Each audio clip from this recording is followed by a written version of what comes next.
Captain Gunn was a legend of the skyways, feared by pirates and princes from Marleybone to Monquista. A finer smuggler never slipped past a blockade. Gunn sailed to Mushu, mysterious realm of the samurai and the ninja pigs. And there, he made a tremendous discovery. On the cliffs of Mushu, there grows a rare and tasty delicacy, yum-yum fruit, the most precious commodity in the spiral. That's right, yum-yum fruit. It can cure disease, grant strength, and even restore youth. And it makes your breath minty fresh, which is nice.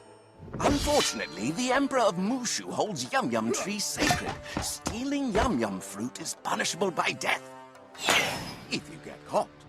Gunn smuggled back loads of the stuff, and he sold it by the ton. Yum bread, yum cake, yum pudding. But his real stroke of genius was when he bottled it, and he called his creation Yum. Pirates went crazy for yum, and everybody else did too. Gunn was rich. He even trademarked the song. Whenever a pirate sings yo-ho-ho in a bottle of yum, crafty old Gunn makes a penny. When he retired, Captain Gunn was the richest pirate in history. And then he died. So, where's Gunn's gold? No one knows. His last will and testament is the key, and it's been lost for years. Until now.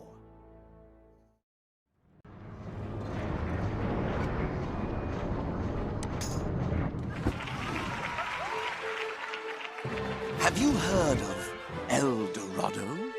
It's a legend of the skyways, a lost island of solid gold. But you can't just sail there. The storm gate to El Dorado never appears in the same place twice and doesn't stay open long.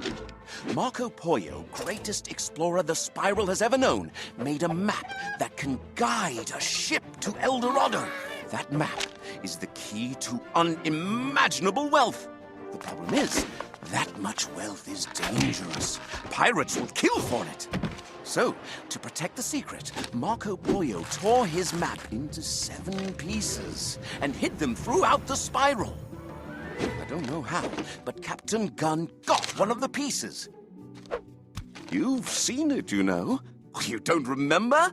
You found it in Gunn's treasure. It was the piece of sailcloth the monkey chalice was wrapped in.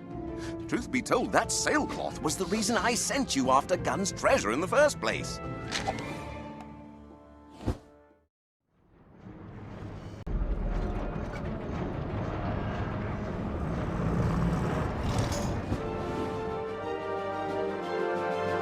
The whole mess started years ago, back during the Polarian War.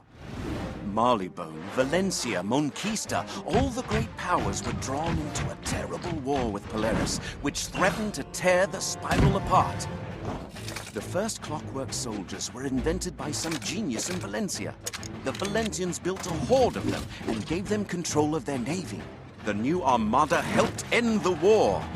But the Valencians kept building more clockworks. Now they've lost control of their puppets. And they are puppets. The clockworks aren't alive like you and me.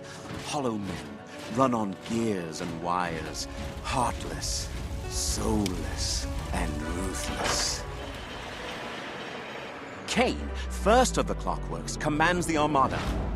They say Kane is stronger, smarter, and faster than any living being.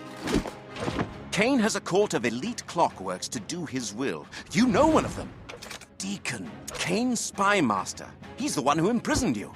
The Armada's been worming its way into Skull Island. You've seen their excavations in the jungles. Now we know what they're after. El Dorado. They mean to conquer the spiral and rebuild it, with no place for pirates. If Kane reaches El Dorado, there'll be no stopping them.